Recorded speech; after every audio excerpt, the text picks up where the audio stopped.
Bem, meu nome é Adriano, este é meu sinal na comunidade surda e eu vou explicar um pouquinho da minha história até os dias de hoje. Eu nasci surdo, a minha mãe na gravidez teve rubéola, então desde pequeno tive bastante dificuldade no crescimento, desenvolvimento e minha mãe muito preocupada. E minha mãe achava, não, ele não é capaz. E eu mostrei para ela que através do meu trabalho, dos sonhos, que eu poderia ser um profissional. E comecei a aprender língua de sinais, fui para a escola especial de surdos, comecei a conhecer também a língua portuguesa, aprender a língua portuguesa e a língua de sinais. Tive contatos com outros surdos da comunidade surda e cresci neste aprendizado na minha vida. Então isso contribuiu muito para a minha vida. Começou, eu estava desempregado, né, no ano 2014, e eu mandei um currículo para a Derdic. Depois eles ligaram para minha casa para falar com minha mãe atendeu, fez as anotações necessárias e falou, ó, meu filho Adriano, tem uma vaga de trabalho para você na PUC, é uma boa oportunidade. Aí eu li o que a minha mãe escreveu, eu falei, puxa, é muito legal. E você tem direito à bolsa de estudos. Eu falei, oba, agora é hora de correr atrás dos meus sonhos. Fui até a Derdic, fiz a prova, fui aprovado. Aí nós ficamos lá 6 meses fazendo um curso de capacitação, né? Isso mudou muito, isso tem contribuído muito. A DRH acompanha a inclusão do surdo há muitos anos e intensificou essa inclusão a partir de 2014, quando nós formamos uma turma de em torno de 20 surdos, juntamente à Derdic, para uma formação voltada para o trabalho na universidade. Então nós fizemos um projeto vinculado à direção do campus, que abraçou o projeto, no sentido de formar esses surdos para que eles pudessem atuar como auxiliares na direção do campus. Então eles receber uma formação na Derdic de técnicas administrativas, de informática, e se prepararam durante um período de em torno de 6 meses, tiveram uma inclusão de acordo com uma programação e eu achei que foi um sucesso, foi muito legal, a gente conseguiu formar essa primeira turma, nós já tínhamos um número grande de surdos contratados, então só para vocês terem uma noção, hoje nós temos 67 surdos contratados entre professores e funcionários. Desses 67, 5 são professores, os demais são do corpo administrativo.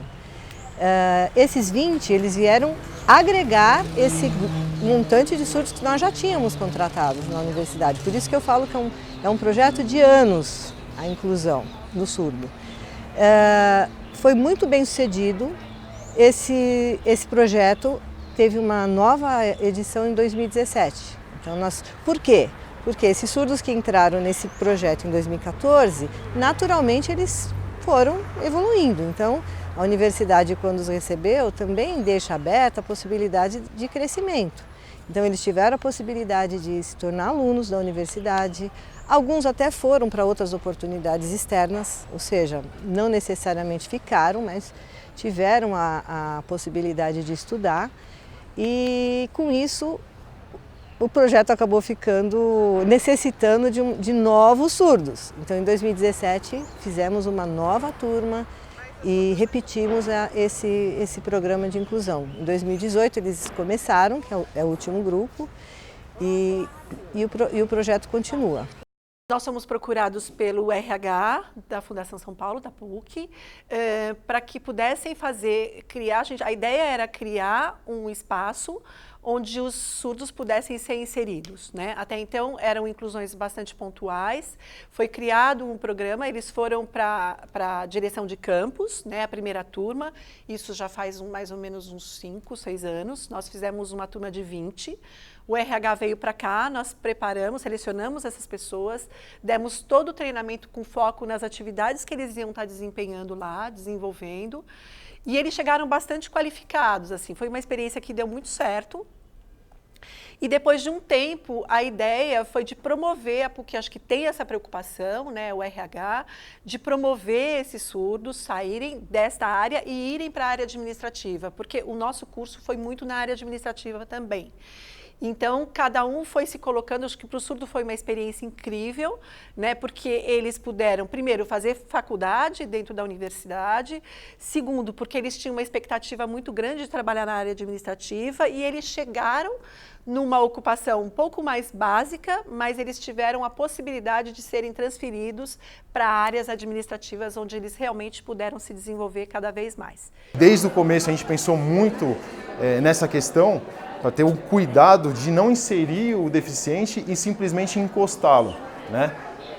Simplesmente para a gente cumprir uma cota. A gente teve sempre o interesse de incluir, exigir como um profissional comum, normal, com suas limitações na comunicação, mas sem deixá-los excluídos do dia a dia, né? Tanto é que hoje eles trabalham nos corredores, prestando informações, cuidando da manutenção do edifício, acompanhando as atividades acadêmicas e teve grandes resultados positivos.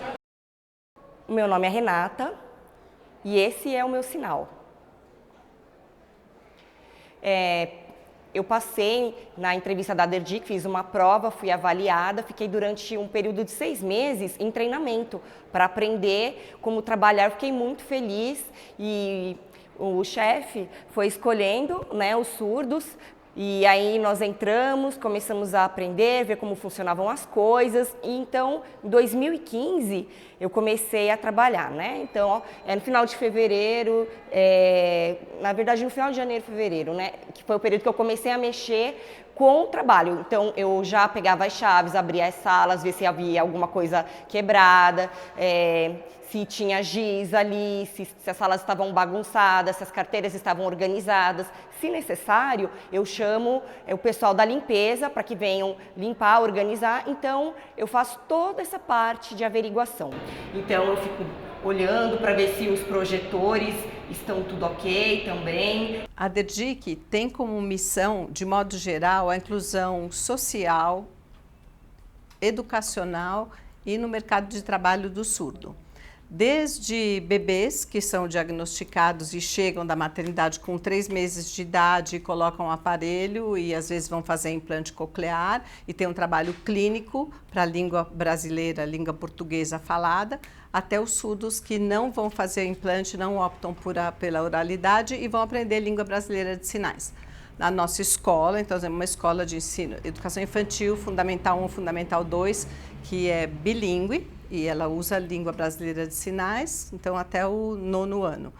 Temos a clínica e temos 2 programas complementares que fazem a inclusão daí dos adultos no mercado de trabalho, que seria o programa de empregabilidade. A gente faz para várias empresas e temos 2 experiências de colocação profissional na própria PUC.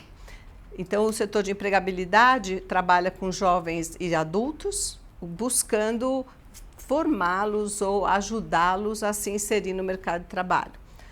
Temos também o programa complementar de acessibilidade, que aí está pensando assim, e quem conhece Libras? Então, a gente tem, por semestre, em torno de 500 alunos, pessoas, ouvintes que querem aprender língua brasileira de sinais, e todos os professores desses cursos de Libras oferecidos pela COGEA e da PUC são instrutores cuja língua nativa é Libras. Então, também são funcionários da PUC contratados como instrutores.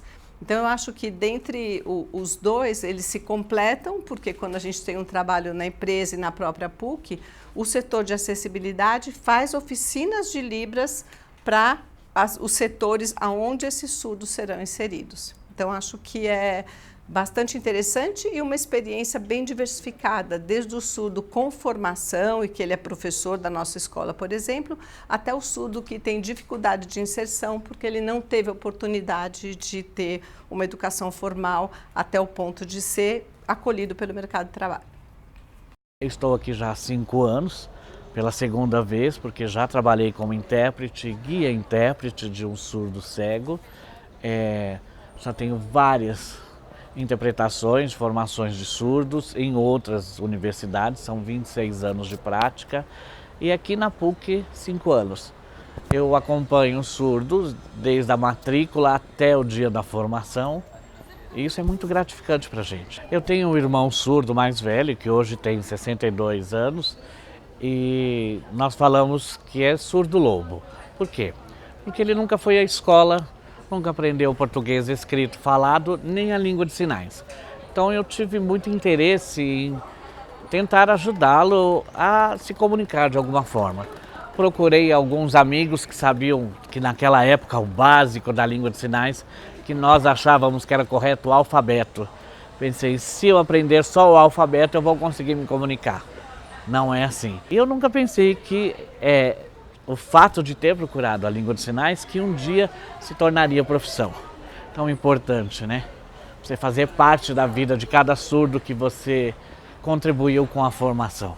Nós desenvolvemos pelo NAPEI uma possibilidade de que esses funcionários se sentissem pertencendo à PUC São Paulo. Porque como funcionário, eles têm uma tarefa específica e uma atuação específica. Porém, essa atuação, eles não se sentiam confortáveis na relação com os alunos, com os professores. Então pediram uma forma de aproximá-los dos professores e dos alunos. Então pensamos, junto com eles, tudo junto com eles, porque eles têm a gente chama de líder. Então os surdos têm um líder que responde e tem um diretor de campus. Então nós conversamos nesse coletivo para perguntar como poderia ser esta aproximação deles com esse coletivo. Identificamos que teria que ser se comunicando por Libras. Divulgar um pouco a língua brasileira de sinais, que é Libras. Para fazer isto, nós tivemos que perguntar a eles quais eram as expressões do cotidiano que eles gostariam que a gente pudesse divulgar para se comunicar. E eles levantaram para mim mais ou menos 25 expressões. Bom dia, boa tarde, obrigado, como você está, o que eu estou fazendo aqui. Em cima destas expressões, nós resolvemos, para colaborar com eles, fotografá-los. Nesta fotografia, nós sabemos que a fotografia ela é estática, né? Então, é uma situação estática, por exemplo, sou surdo. Então tem 2 movimentos para representar uma ideia. Mas nós achamos melhor a fotografia, porque a fotografia teria a foto deles, cada um fez uma expressão, tem um nome deles, e eles então teriam a ideia do pertencimento. Eles pertencem à PUC. A PUC assumiu a educação inclusiva. Para nós eles são muito importantes. Então nós vamos divulgar para a universidade toda, se comunique por Libras. Quem não sabe nada, procure, nós estamos aqui para ajudar.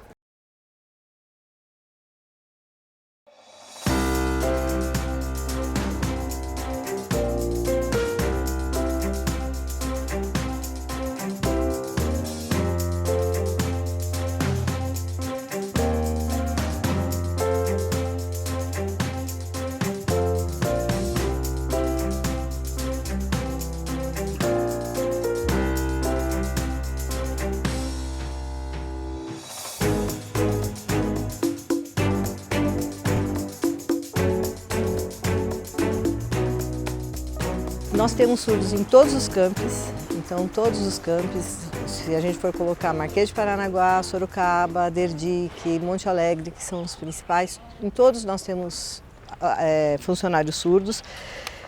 Olha, 20 surdos na Derdique. Então a Derdique, que é a unidade formadora, ela também acolhe o surdo como profissional. Então temos surdos na Faculdade de Medicina, na Consolação, na área de exatas.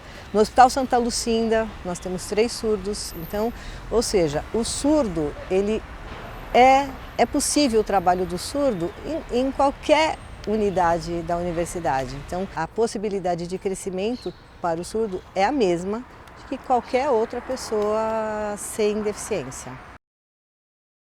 Eu acho que a principal barreira é a questão da comunicação, né? A questão da acessibilidade para o surdo é a língua, né? E o que a gente percebe no mercado de trabalho é que existe um medo muito grande da pessoa que vai estar recebendo esse surdo de como ela vai se comunicar com ele, de como ele vai poder ser produtivo, como ele vai poder agregar ao time, né? Então, para isso, a gente faz todo um trabalho, né? Por isso que a gente faz um trabalho com a empresa, a gente faz um trabalho de conhecimento da língua, Por isso que a gente tem o curso de Libras também.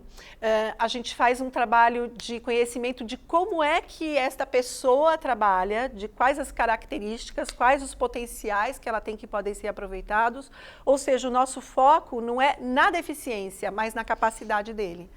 Né? Então, é importante o nosso trabalho junto com as empresas que vão estar fazendo essa inclusão para mostrar que ele tem uma série de potenciais e que não dá para você trabalhar com a questão da vaga, você abre a vaga e o deficiente ele tem que ser inserido nessa vaga, mas é olhar para ele, qual é o potencial que ele tem e como eu vou aproveitar isso dentro da minha empresa. Eu acho que essa é a principal questão.